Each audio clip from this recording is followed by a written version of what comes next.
Bismillah, alhamdulillah, wassalatu wassalamu ala rasulillah wa ala alihi wa sahbihi ajma'in wa man tabi'ahum bi ihsanin ila yaumiddin, amma ba'd. Kembali kita melanjutkan bacaan kita di buku Fiqh Dakwah Bapak Dr. Muhammad Nasir. Sampai di sesi yang ke-58 ini kita membahas tentang kaifiyatud dakwah, yakni dakwah bil hikmah. Hikmah dalam arti yang kelima, yaitu memilih dan menyusun kata yang tepat. Saya lanjutkan di halaman 213 di bagian akhir, bagian bawah halaman 213.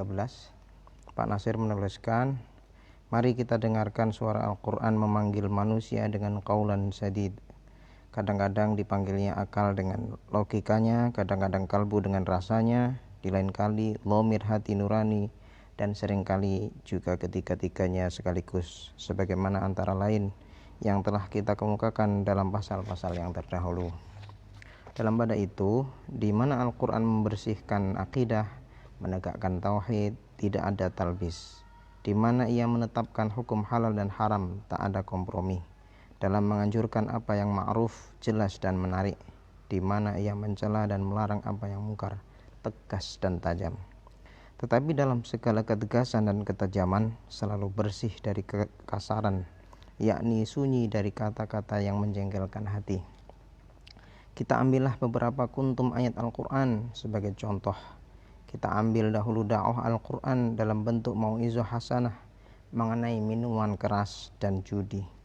Sebagaimana diketahui, minum khamr dan berjudi adalah dua di antara penyakit-penyakit sosial yang sudah berurat berakar dalam masyarakat jahiliyah.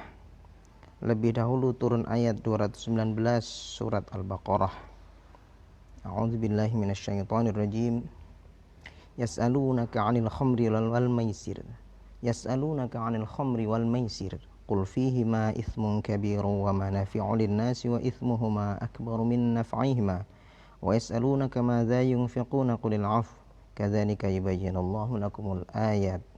Kadzalika yubayyinullahu lakumul ayati la'allakum tatafakkarun. Mereka bertanya kepada kamu tentang arak dan judi. Ketahuilah, pada kedua-duanya ada dosa besar dan beberapa manfaat bagi manusia, tetapi dosa kedua-duanya lebih berat dari manfaatnya. Dan mereka bertanya kepadamu apa yang mereka harus belanjakan. Katakanlah, selebih dari apa yang perlu. Demikianlah Allah terangkan kepadamu supaya kamu berfikir. Surat Al-Baqarah ayat 219.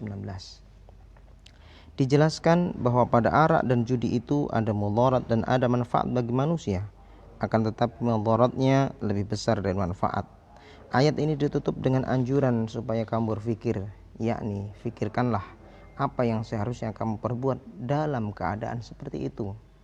Dibangunkan lebih dahulu akal yang sehat supaya bergerak berfikir, sehingga timbul kesadaran tentang duduk persoalan, guna persiapan bagi penerimaan ketentuan-ketentuan hukum. Sesudah itu menyusul ayat-ayat 90-91 surat Al-Maidah yang mengandung larangan tegas atas minuman arak, seiring dengan larangan atas lain-lain hal yang sama-sama merusak hidup perseorangan dan hidup bermasyarakat. Allah Subhanahu wa taala berfirman, Ya ayyuhalladzina amanu innamal khamru wal maisiru wal ansabu wal azlamu rijsum min 'amali syaitani fajtanibuhu la'allakum tuflihun. Innama yuridu syaitanu an yuqi'a bainakumul 'adawata wal baghdha'a fil khamri wal maisiri wa yasuddakum 'an dzikrillahi wa 'anis shalah. Fahal antum muntahun. Wahai orang-orang yang beriman, sesungguhnya arak dan judi dan sembelihan-sembelihan untuk berhala-berhala dan mengundi-undi nasib itu adalah perbuatan yang kotor, termasuk pekerjaan syaitan. Oleh karena itu jauhilah semua itu supaya kamu mencapai kejayaan. Sesungguhnya syaitan itu tidak menghendaki sesuatu, melainkan supaya timbul di antara kamu permusuhan dan kebencian dengan perantaraan arak dan judi, dan memalingkan kamu daripada mengingat Allah dan dari melakukan salat. Oleh karena itu, tidakkah kamu mau berhenti?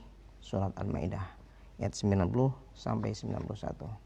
Itulah Al-Quran mencontohkan bagaimana berkata hikmah, memilih kata yang tepat di waktu yang tepat pula. Itulah makna hikmah yang kelima yang disebutkan oleh Pak Nasir Insya Allah besok masih kita lanjutkan kembali makna hikmah dalam arti yang kelima ini, yakni memilih kata yang tepat. Barakallahu fiikum.